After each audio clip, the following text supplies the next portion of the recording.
Hello good morning दोस्तों। मैं अंकुल कुमार फिर से स्वागत करता हूँ आप सभी को हमारे यूट्यूब चैनल में। तो आज का टॉपिक है white blood cell. White blood cell को ल्यूकोसाइट भी कहते हैं। ल्यूकोसाइट से जितने भी इम्पोर्टेंट क्वेश्चन बनते हैं वो सारे हम लोग इसमें डिस्कस करेंगे। इसके अलावा कुछ इम्पोर्टेंट पॉइंट्स हैं वो भी डिस्कस करेंगे ताकि इससे एक भी क्वेश्चन छूट नहीं पाए।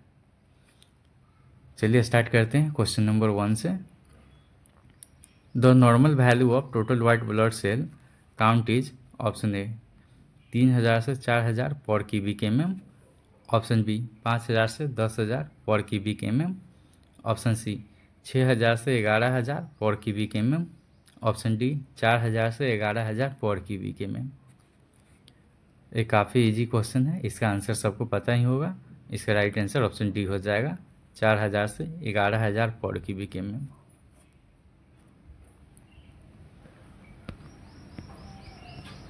नेक्स्ट क्वेश्चन है क्वेश्चन नंबर 2।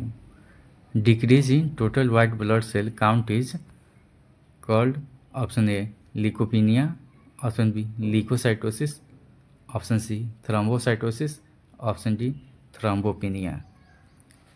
इसका राइट आंसर ऑप्शन ए हो जाएगा ल्यूकोपीनिया। जब WBC काउंट जो है नॉर्मल वैल्यू से अगर कम आ रहा हो उस कंडीशन को हम लोग ल्यूकोपीनिया कहते हैं। अगर नॉर्मल वैल्यू से अगर ज़्यादा आ रहा हो उस कंडीशन को हम लोग ल्यूकोसाइटोसिस कहते हैं। नेक्स्ट क्वेश्चन है question number 3। Leukopenia observed in the infection of option A typhoid, option B tuberculosis, option C hepatitis, option D all of this. इसका राइट आंसर ऑप्शन डी हो जाएगा all of this. Next question है question number 4। Increase in total white blood cell is called option A leukopenia, option B leucocytosis, option C reticulocytosis, option D thrombocytosis. इसका right answer option B हो जाएगा leukocytosis. मैंने बताया कि जब WBC count normal value से अगर ज़्यादा आ रहा हो उस कंडीशन को हम लोग ल्यूकोसाइटोसिस कहेंगे। नेक्स्ट क्वेश्चन है question number 5। Leucocytosis is found in the infection of option A malaria, option B filaria, option C hookworm, option D tuberculosis, option E bacterial infection, option F viral infection, option G all of this. इसका right answer option G हो जाएगा all of this. इन सारे condition में WBC count बढ़ जाते हैं। Next question है question number 6। The biggest leucocyte is option A lymphocyte, option B monocyte, option C neutrophil, option D eosinophil, option E basophil, option F all of this. तो इसका right answer option B हो जाएगा monocyte. Monocyte जो है WBC का सबसे बड़ा cell है। यह 5 तरह का होता है, लिम्फोसाइट, मोनोसाइट, न्यूट्रोफिल, इस्नोफिल और बेसोफिल। लिम्फोसाइट भी 2 तरह का होता है, एक स्मॉल लिम्फोसाइट होता है, एक लार्ज लिम्फोसाइट होता है। तो इसका राइट आंसर ऑप्शन बी हो जाएगा। नेक्स्ट क्वेश्चन है question number 7।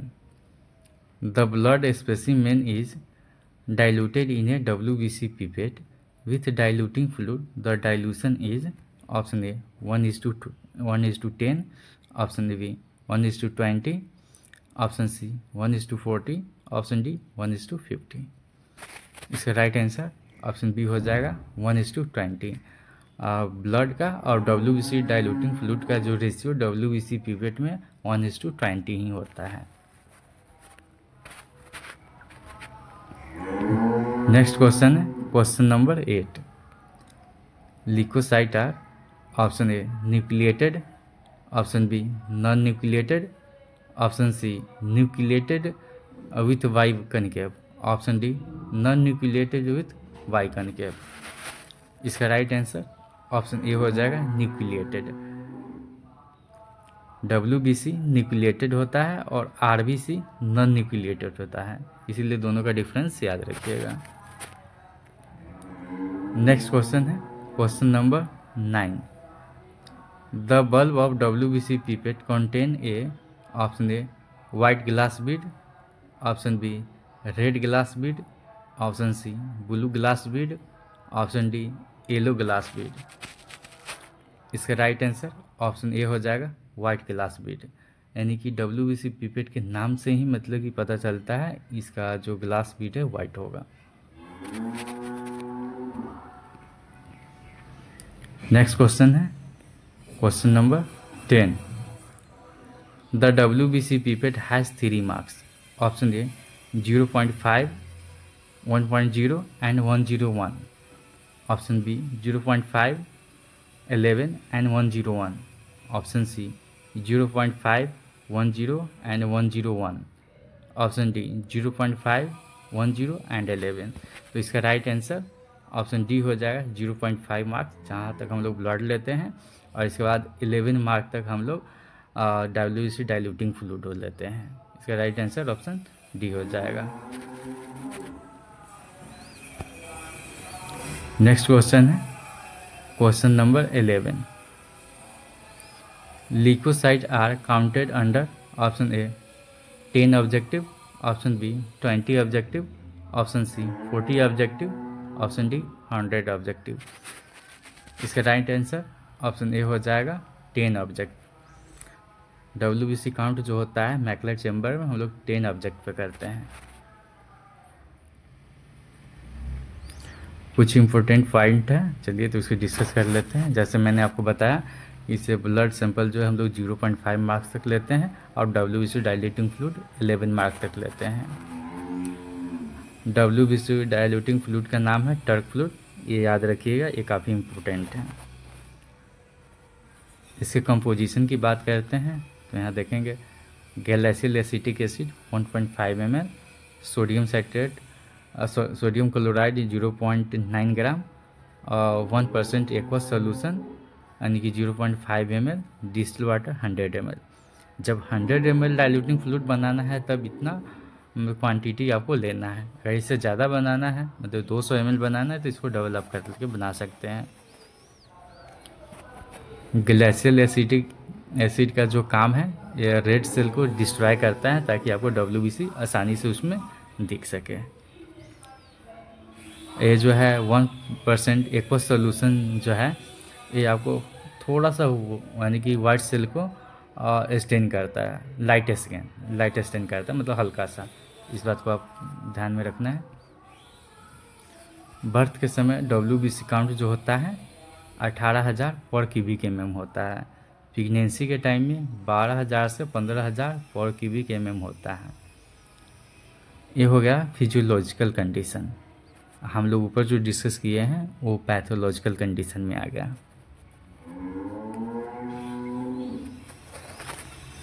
White blood cell जो हम लोग काउंट करते हैं न्यूबर चैम्बर में टोटल 4 स्क्वायर होते हैं, लार्ज स्क्वायर जो कॉर्नर पे होते हैं, और सारे स्क्वायर में छोटे छोटे 16 स्क्वायर होते हैं। तो कुल मिला के टोटल छोटा छोटा यानी कि 64 स्क्वायर होता है, स्मॉल स्क्वायर होता है, जिससे हम लोग काउंट करते हैं कितने उसमें WBC है। अगर बॉर्डर पे भी हो तो हम लोग उसे काउंट कर लेते हैं, जो लाइनिंग जो होता है ना उसके बॉर्डर पे। अगर बॉर्डर के बाहर हो उसे हम लोग काउंट नहीं करते हैं।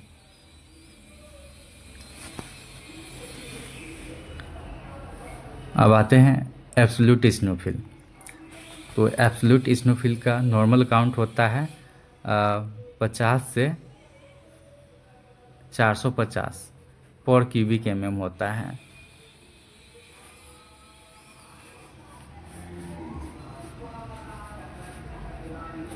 अगर 50 से अगर कम इस्नोफिल हो पर क्यूबिक में तो उस कंडीशन के हम लोग इस्नोपिनिया कहेंगे। इस्नोफिल काउंट करने के लिए हम लोग एक स्पेशल मतलब कि चैम्बर आता है जिसे हम यानी कि फर्स्ट रोसेंथल चैम्बर कहते हैं।